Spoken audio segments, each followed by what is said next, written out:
Bismillahirrahmanirrahim. Assalamualaikum warahmatullahi wabarakatuh. Alhamdulillah rabbil alamin. Wassalatu wassalamu ala asrafil anbiya wal mursalin nabiyina wa maulana Muhammad sallallahu alaihi wasallam wa ala alihi wa sahbihi ajma'in, amma ba'd. Hadirin kaum muslimin, ayah bunda dan ponak abang kakak yang sama berbahagia, kita bersyukur kepada Allah atas nikmat yang telah Allah anugerahkan dalam perjalanan kehidupan kita. Alhamdulillah, dengan izin Allah kita kembali bertemu, tentunya dalam kondisi sehat walafiat, dan insya Allah kita akan melakukan satu kegiatan yang diberkahi dan dirahmati Allah Subhanahu wa Ta'ala, yakni tafaqquh fiddin. Mudah-mudahan kumpulnya kita selalu senantiasa mendapatkan keberkahan Allah, dan ini menjadi asbab untuk menolong kita kelak di akhirat. Amin ya rabbal alamin. Qul teriring salam kita aturkan kepada junjungan kita baginda Rasul Muhammad SAW, keluarga, sahabat, dan insya Allah sampai kepada kita. Hadirin yang sama dirahmati dan dimuliakan Allah, seringkali kita mengira bahwa pahala itu ditentukan semata oleh jenis amal yang kita kerjakan. Padahal dalam Islam, amal yang sama bisa bernilai berbeda-beda pahalanya di sisi Allah Subhanahu wa Ta'ala. Itu tergantung siapa yang melakukannya, di mana dia lakukan, dan kapan dia lakukan. Inilah keadilan Allah dan keluasan rahmat Allah Subhanahu wa Ta'ala.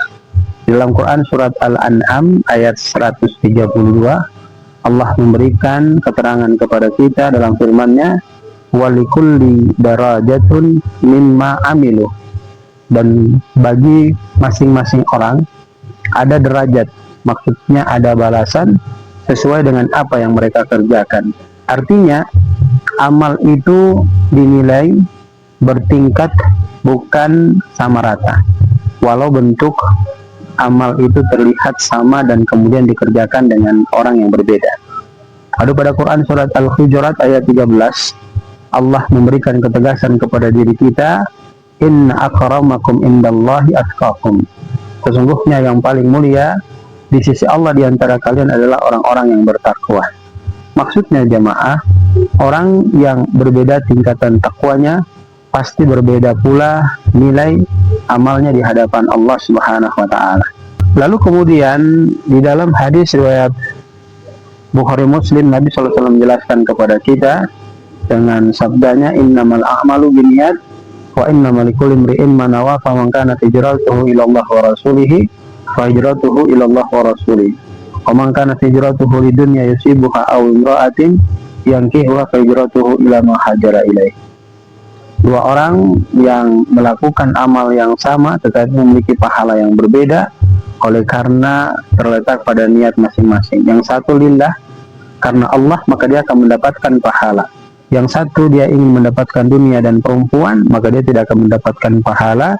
Dia hanya sebatas mendapat kesenangan dunia dan perempuan tersebut. Kita masuk pada perbedaan orang. Jelas, orang yang berilmu dengan orang awam dalam melakukan amal pasti ada perbedaan. Allah Subhanahu wa Ta'ala memberikan ketegasan, kul hal yastawi alladzina ya'lamun walladzina la ya'lamun innama yatadzakkaru ulul albab. Ketahuilah, katakanlah bahwa tidak akan pernah sama orang yang berilmu dan orang yang tidak berilmu. Maka orang yang berilmu, dia dalam ibadah tentu nilai pahalanya berbeda dengan orang yang awam. Lalu orang yang ikhlas dan kemudian orang yang riya dalam beribadah, ini juga potensi nilai pahalanya berbeda di sisi Allah Subhanahu wa Ta'ala. Kemudian orang yang dalam kesulitan dan orang yang lapang melakukan ibadah juga memiliki potensi perbedaan pahala di sisi Allah Subhanahu wa Ta'ala. Lalu kemudian di permasalahan tempat, kita melaksanakan sholat di tempat kita, kemudian melaksanakan sholat di Masjidil Aqsa, Masjid Nabawi, dan Masjidil Haram, itu nilainya berbeda, pahalanya berbeda.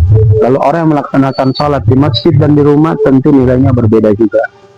Lalu kemudian waktu dalam melaksanakan ibadah juga memiliki nilai yang berbeda. Kalau kita melaksanakan ibadah di bulan-bulan biasa, maka nilainya biasa saja. Tapi kalau kita beribadah di bulan Ramadan, maka nilainya tentu akan melebihi daripada nilai hari-hari biasa.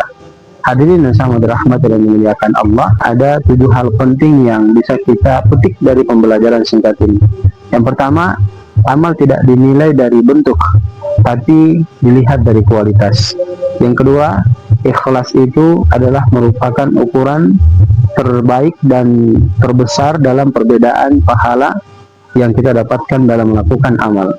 Yang ketiga, kesulitan meningkatkan nilai amal juga menjadi konsep yang harus kita perhatikan dengan baik.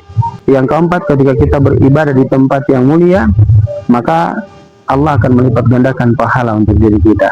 Yang kelima, waktu yang kita gunakan kalau sekiranya itu sesuai dengan konsep yang dianjurkan oleh Allah dan Rasulnya, maka itu juga akan mendatangkan pahala yang besar bagi diri kita.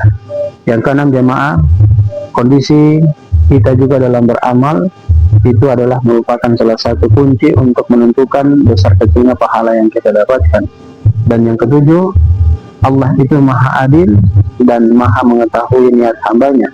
Maka marilah kita berusaha untuk memperbaiki pola ibadah kita dengan sebaik mungkin melalui kondisi diri kita, kemudian tempat dan waktu, agar kita mendapatkan keberkahan dan rahmat Allah Subhanahu wa Ta'ala.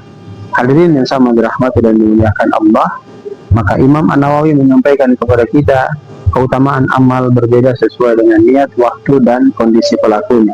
Sedangkan Ibnu Rajab Al-Hambali menyampaikan amal kecil itu bisa menjadi besar karena niat dan kesulitannya. Sedangkan Imam Al-Ghazali rahimahullah menyampaikan kepada kita hakikat amal bukan pada gerakan tetapi pada hati. Lalu Ibnu Taimiyah rahimahullah menyampaikan kepada kita perbedaan pahala itu ditentukan oleh keikhlasan dan manfaat amal yang kita lakukan. Maka kita bisa mengambil kesimpulan bahwa sesungguhnya amal yang sama itu tidak selalu sama pahalanya, karena Allah menilai hati, kondisi, tempat, dan waktu. Jangan remehkan amalan kecil, jangan sombong dengan amalan besar. Kejar waktu terbaik, tempat terbaik, dan niat terbaik. Orang cerdas bukan orang yang banyak amalnya, tapi yang paling bernilai amalnya di sisi Allah Subhanahu wa Ta'ala. Mudah-mudahan ini bisa memberikan inspirasi bagi diri kita semua. 3 hal penting yang perlu kita perhatikan dari kajian ini adalah yaitu berkaitan dengan orang yang melakukan amal, tempat kita melakukan amal, dan waktu kita melakukan amal. Semoga Allah menjaga kita, memberikan kita kekuatan untuk selalu berprestasi di akhirat. Barakallahu fikum, jazakumullahu khairan. Billahi taufiq wal hidayah. Assalamualaikum warahmatullahi wabarakatuh.